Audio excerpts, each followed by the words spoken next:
Bienvenue dans Éclat de voix, le podcast qui libère la parole et donne envie de s'exprimer. Mon nom est Anne-Claire Delval. Je vous embarque dans le vaste monde de la communication organique, puissante, celle qui vient du cœur, qui est vibrante, vivante, celle qui vous permet de laisser une trace dans le monde, de vous affirmer, de créer un lien fidèle, sincère et joyeux avec vos clients. Prendre la parole ou la plume, dire plutôt que taire, c'est à la portée de tous. J'ai à cœur de vous ouvrir la voie, c'est par là. Elle a dit, selon moi, il est important d'être à l'écoute de son client, de ses retours et d'être ouvert d'esprit. L'écoute, c'est vraiment créer d'espace, le moment de se dire « Ok, je reçois ce qui m'est envoyé ». Tu n'es absolument pas au courant des expériences vécues par tes clients lorsqu'ils interagissent avec ton entreprise, par ton audience lorsqu'elle te découvre, par tes prospects lorsqu'ils ont un appel avec toi ou lorsqu'ils ont envie d'acheter ton produit ou ton service, etc. L'important est de se montrer disponible. Si tu mets de la distance et parfois même de la condescendance avec tes clients, tes prospects ou toute personne intéressée par ton entreprise, ça va être difficile de communiquer avec toi. Donner la parole à tes prospects, à tes clients est vraiment rentable pour ton entreprise et pour son développement. La seule chose à retenir, c'est qu'il est important d'être dans l'échange et le relationnel. À l'heure où l'intelligence artificielle prend de plus en plus d'ampleur, je suis convaincue que ce sont les relations humaines qui tireront nos entreprises vers le haut, mais ça, c'est un autre débat. Elle, c'est Jeannette Banigua, fondatrice de Regard Client, consultante et designer d'expérience client. Et elle tient ses propos dans l'épisode débrief numéro 5 de son podcast. C'est rigolo, je crois que j'aurais pu dire exactement la même chose. J'ai d'ailleurs abordé cette question de l'écoute dans l'épisode 10 consacré à la puissance du silence. Elle, c'est donc Jeannette, et mon invitée du jour, vous l'aurez deviné. Notre récente rencontre est une belle histoire, parce qu'elle s'est faite via les méandres d'Internet, qui nous avaient toutes les deux menées vers Alex Martel, qui est surnommé par certains la papesse du copywriting. Et puis, Jeannette, j'ai eu envie qu'elle vienne nous parler de ce lien particulier client-entreprise, et d'ailleurs dans les deux sens, parce que nous sommes tous les clients de quelqu'un un jour. Comment avons-nous envie d'être considérés? Et de l'autre côté de la rive, comment est-ce que nous pouvons prendre soin de cette relation particulière quand nous avons une entreprise, quand nous proposons des services, quand nous accueillons des clients? Parce qu'au fond, bien, même dans une relation commerciale, ce qui prime, c'est bel et bien, encore et toujours, l'humain. Je reviens toujours à cela, cette fameuse communication qui vient du cœur, authentique, qui nous ressemble et qui va nous permettre plus de fluidité dans les échanges, de la simplicité et de l'harmonie, y compris dans nos relations professionnelles. Jeannette a plein de choses à nous dire sur le sujet. Et au passage, je vous garantis un épisode plein de bonne humeur. C'est plutôt sympa, non, quand le ciel est en train de virer au gris?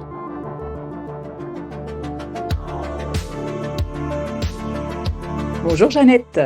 Bonjour Anne-Claire. Bon, alors on n'est toujours pas dans la même pièce, mais on s'est quand même déjà rencontrés un certain nombre de fois en vrai. Alors là, aujourd'hui, je te lance la perche. À toi, comment tu as aimé cette connexion entre nous?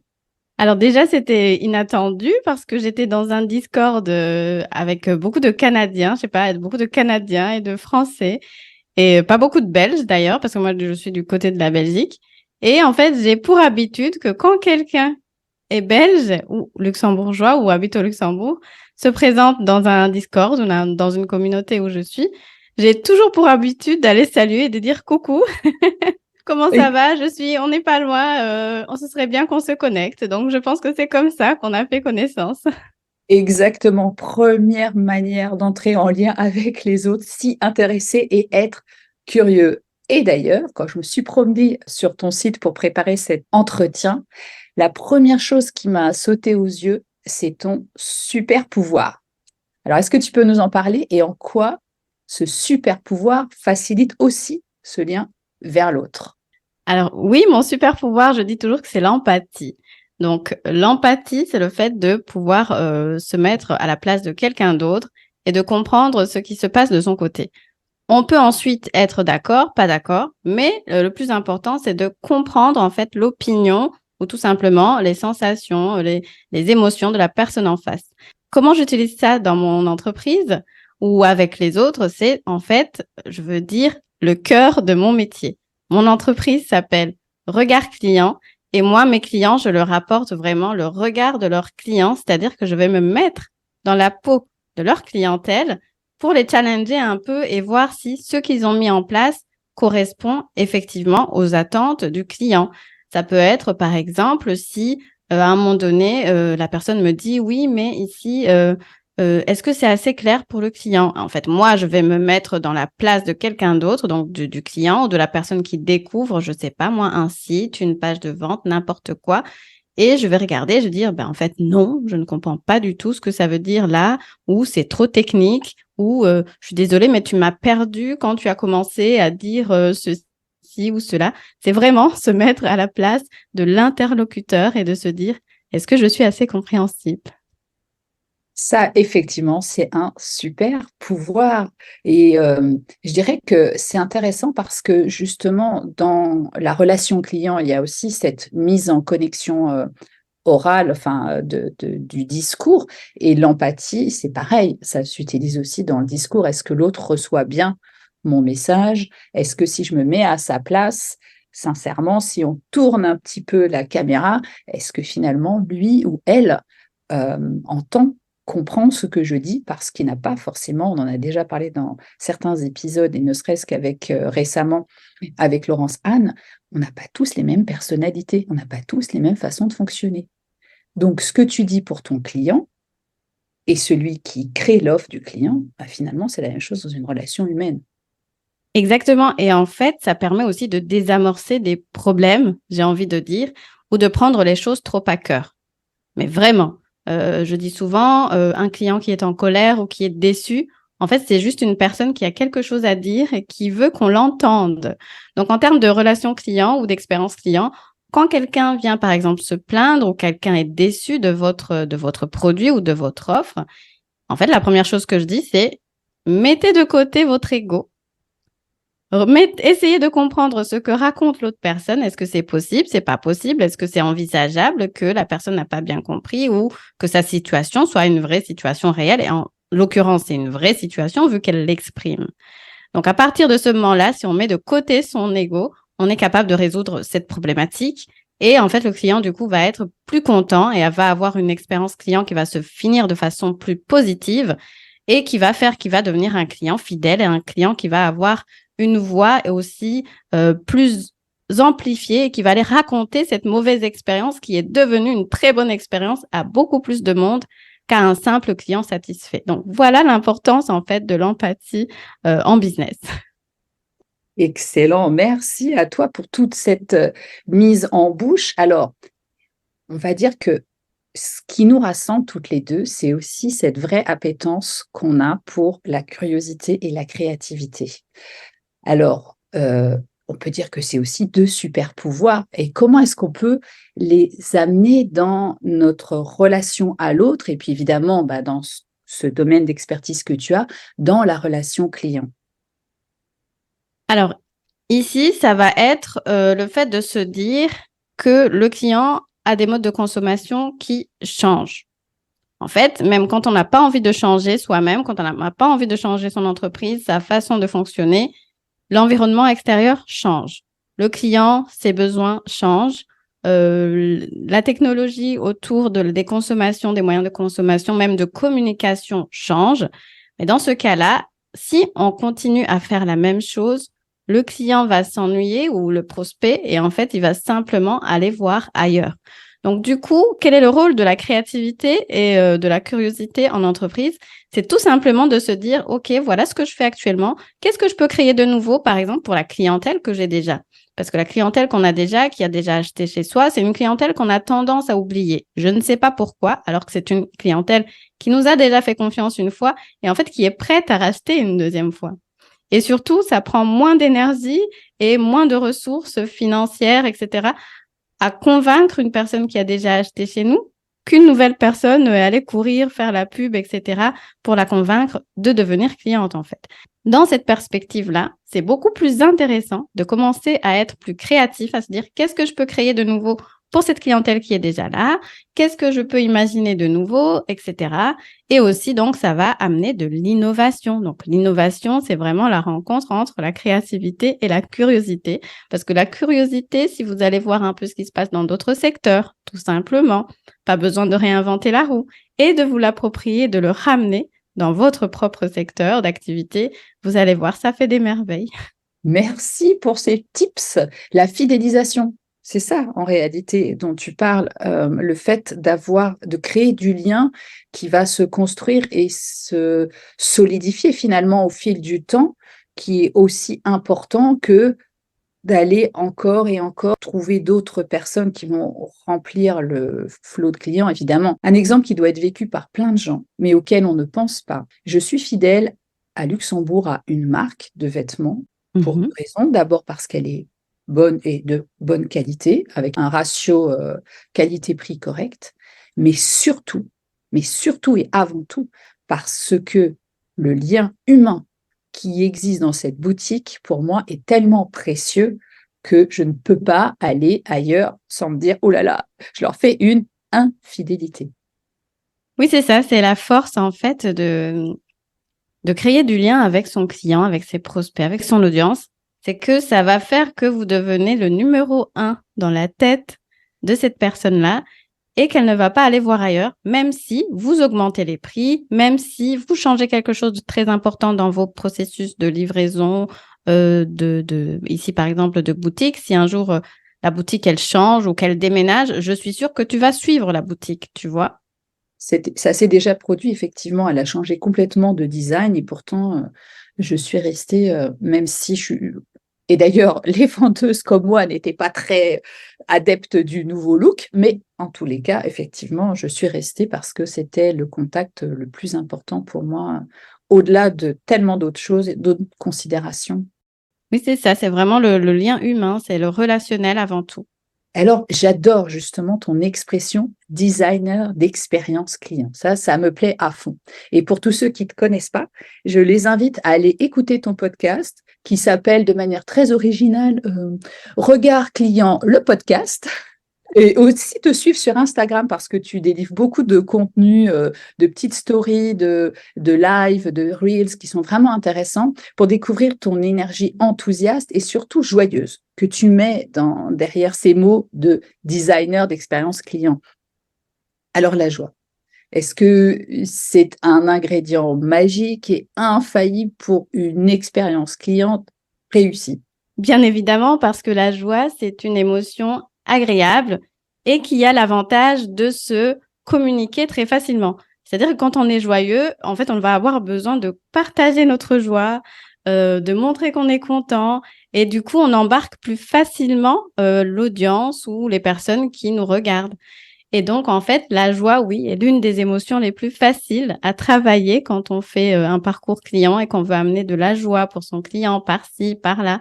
Et donc, oui, ça rejoint le mot designer qui fait que, en fait, mon travail à moi, c'est de regarder un parcours client et de voir où est-ce qu'on peut venir justement insuffler ces petites émotions agréables par-ci, par-là pour que, au final, le prospect ou les clients vivent vraiment une expérience très positive jusqu'à la fin. Et donc, la joie, comme tu le disais, est une des émotions, oui, qui caractérise mon entreprise. En même temps, c'est normal parce que je suis là pour justement vous aider à apporter de la joie à vos clients, à vos prospects, etc., pour que justement, ils embarquent dans votre entreprise, achètent vos produits et services et vous restent fidèles. J'aime beaucoup cette approche que tu as qui est très, même au-delà de la joie, qui est très rieuse, qui est très amusante et qui n'est pour autant pas moins sérieuse. Tout ça, c'est quoi? Mais c'est une palette d'émotions. Et tu l'as évoqué au début de l'entretien, cette importance des émotions de notre clientèle.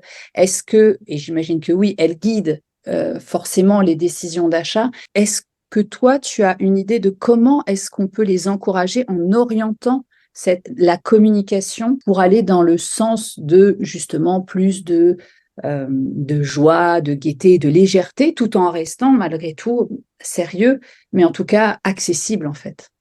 Oui, bien sûr. En fait, il faut voir ça comme une relation humaine entre deux personnes. Donc, si par exemple, tu rencontres un ami dans la rue, tu vas pas tout de suite commencer à lui vendre tes produits-services ou à te dire, ah, moi, j'ai fait ci, j'ai fait ça, j'ai fait ça. Non, à un moment donné, on s'arrête 2 secondes. Bonjour, comment tu vas? Etc. On prend des nouvelles. Qu'est-ce qui se passe dans ta vie, que ce soit positif ou négatif? Et à ce moment-là, en fait, c'est juste d'avoir un comportement humain. Et du fait, en fait, de s'intéresser à une personne, donc l'intérêt est déjà une émotion en soi, le fait de démontrer de l'intérêt. Et la personne va se sentir, du coup, on va dire, écoutée. Elle va se sentir parfois choyée, que quelqu'un lui accorde de l'attention. Donc, en fait, c'est toutes des émotions qui sont liées au comportement humain et relationnel en termes généraux, qui fait qu'en fait, si on prend la peine d'humaniser son entreprise, forcément, on va créer des émotions positives. Et effectivement, comme tu le disais, les émotions guident nos décisions d'achat ou guident nos décisions tout court. C'est-à-dire qu'il se passe beaucoup de choses dans l'inconscient. Donc, parfois, on a une grande décision à prendre, ou par exemple, si j'ai besoin d'un pull ou n'importe quoi, ou besoin d'un prestataire de service, je me dis, OK, j'ai besoin de quelqu'un, je vais chercher qui? Si dans ma tête, il y a un nom qui me vient et que ce nom-là, c'est quelqu'un que je connais ou quelqu'un qui m'a été recommandé par une personne en qui j'ai confiance, en fait, je vais pas commencer à réfléchir de midi à 14 heures. Je vais tout de suite aller vers cette personne parce qu'on me l'a conseillé. Indirectement, j'ai confiance et j'y vais. L'exemple contraire est aussi valable.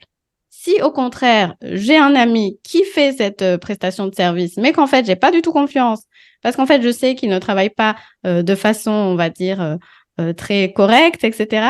En fait, jamais je ne vais y aller, même si c'est mon ami, même si peut-être il va me faire payer pas très cher. Il y a beaucoup trop d'émotions négatives dans on va dire, dans ce parcours pour que j'y aille directement. Je vais inconsciemment, mon cerveau va me dire non, non, non, non, n'y va pas, cherche autre chose. Donc, en fait, oui, on ne s'en rend pas compte, mais il y a des études, il y a des statistiques qui montrent que nos émotions guident nos décisions.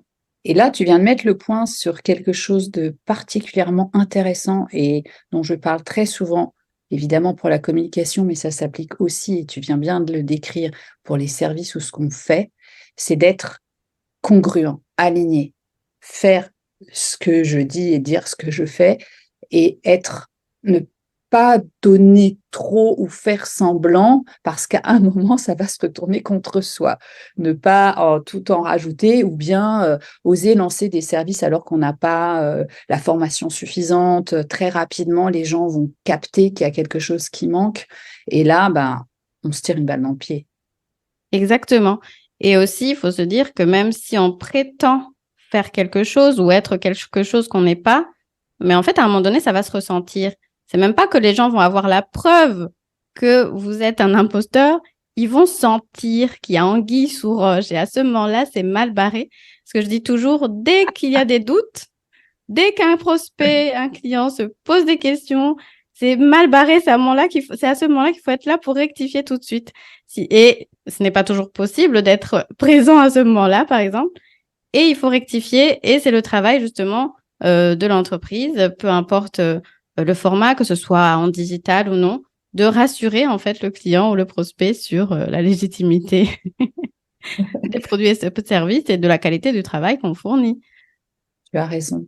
Alors, ma curiosité m'amène à te poser une question très spécifique qui est, selon toi, comment est-ce qu'on peut apporter de la nouveauté dans la façon de communiquer avec nos clients, justement, au fil du temps, pour les fidéliser? Parce que on en a parlé préalablement, il y a des liens qui se tissent, qui sont humains, je dirais un petit peu stimulés par simplement l'affectif, voilà, je me sens bien avec cette personne, mais j'imagine qu'il y a encore d'autres choses pour éviter à la fois d'être redondant, puis tu en as parlé tout à l'heure aussi, de finir par ennuyer le client qui, à force, va partir ailleurs, et en même temps, lui permettre, dans certains cas, de ne pas se perdre. Parce qu'il y a des gens qui, eux, ont besoin d'être toujours rassurés, d'avoir toujours un petit peu les mêmes choses et qui ont besoin de cohérence. Alors, bon, on est encore une fois pas tous identiques. C'est clair que des gens comme toi ou moi qui adorons l'innovation et la diversité, on va un peu jouer aux chats qui suivent des pelotes de laine pour jouer avec. Mais il y a des gens qui ont besoin de quelque chose de plus rassurant, entre guillemets, de plus référencé. Je ne sais pas quel mot on pourrait utiliser, mais alors toi, qu'est-ce que tu nous proposes? Alors déjà, je te rejoins sur l'aspect diversité. C'est-à-dire qu'il y a des personnes, comme tu le dis, qui aiment que ce soit tout le temps pareil. Il y a d'autres personnes qui s'ennuient vite, un peu comme nous, et qui ont besoin de nouveautés. Et il y a des personnes entre les deux, etc. Donc, moi, ce que je trouve intéressant quand on travaille un parcours client, par exemple, ou qu'on s'adresse à une clientèle, tout le monde est différent. Tout le monde n'a pas les mêmes centres d'intérêt. Mais comment je fais pour ne pas perdre quand même certaines personnes au milieu de tout ça? Moi, je dis tout simplement varier les formats. Je vais reprendre l'exemple du magasin dont tu as parlé tout à l'heure. À un moment donné, ils ont sûrement déménagé, tu les as suivis, d'autres n'ont pas suivi. Mais la boutique pourrait très bien commencer à s'intéresser aux gens qui n'étaient pas venus avant et les inviter, par exemple, à une soirée dans la boutique, des choses comme ça. C'est juste de varier les formats et de dire, OK, comment est-ce que je peux me connecter avec mon client et garder en fait son attention? Parce que ça, on n'en a pas parlé. Au-delà de l'intérêt, c'est vraiment l'attention. Parce que de nos jours, c'est très dur de garder l'attention des gens. Et même nous-mêmes, c'est très dur de maintenir notre attention sur quelque chose pendant très longtemps. Du fait qu'on est, on va dire, on est noyé au milieu d'informations et de surinformations. Au final, on ne sait même pas ce qu'on a vu, ce qu'on a entendu, tellement il y a de choses. Comment je fais au milieu de tout ça pour garder l'attention, en fait, de ma clientèle ou de mes prospects, etc. C'est justement d'être, on va dire, un peu original, de créer des formats différents, de faire des choses qui ne se font pas dans mon secteur et justement apporter de la nouveauté. Et ça va venir justement aiguiser ce côté curiosité. Les gens sont quand même assez curieux, tu sais, quand ils voient quelque chose, ils vont se dire « Ah, mais qu'est-ce qui se passe là-bas? Je vais quand même m'inscrire pour aller voir ce qui se passe. » Même celui qui aime sa routine, s'il voit que ça se passe à plusieurs reprises, il va finir par se dire « Ah, je vais quand même aller voir ce nouveau truc qu'ils font dans la boutique ou ce nouveau truc que l'entreprise a organisé. Ah, je vais quand même aller jeter un œil. » Ou même s'il n'y va pas, il va en parler et ça, c'est déjà gagné. Alors, pour terminer sur cet entretien, tu sais, j'aime bien toujours qu'on donne une petite impulsion aux gens qui nous écoutent. De ton côté, qu'est-ce que tu aurais un petit tip, petit conseil, une idée ou je ne sais pas, pour que nos invités testent cette fameuse relation waouh dont tu parles? Mais bien sûr, alors le conseil que je donnerais, c'est tout simplement oser mettre en place ces petites idées qu'on garde dans le coin en se disant « Ah, mais je vais pas faire ça quand même, ça ne se fait pas dans mon entreprise, on va pas me prendre au sérieux, etc. » Parce qu'en fait, ces petites idées qui souvent sont très spontanées vont véhiculer un message plus grand en fait et vont impacter de façon plus forte que quand on fait des choses qui sont effectivement très calculées, etc. Au milieu des choses calculées, il faut des petites actions comme ça, très spontanées, qui donnent des résultats inattendus. Ça, je le promets. J'ai un épisode sur mon podcast qui est l'épisode 16 sur une danse de la joie. Je vous mets au défi d'écouter cet épisode et de ne pas mettre en place des actions spontanées dans votre entreprise. Waouh, terminer sur la danse de la joie, franchement, c'est génial. Merci Jeannette. Est-ce que tu veux ajouter un petit mot pour conclure? Rien du tout. Un grand merci pour cette conversation, Anne-Claire. J'ai adoré parler d'émotions dans l'expérience client et même avec notre clientèle, nos prospects, etc. D'émotions agréables comme la joie, etc. La créativité, l'empathie, des thèmes que j'affectionne. Alors, merci beaucoup pour cette invitation. Ben, merci à toi de l'avoir accepté et à tous un grand merci de nous avoir écoutés jusque-là en espérant que vous avez appris, et c'est certain en fait, plein de choses intéressantes.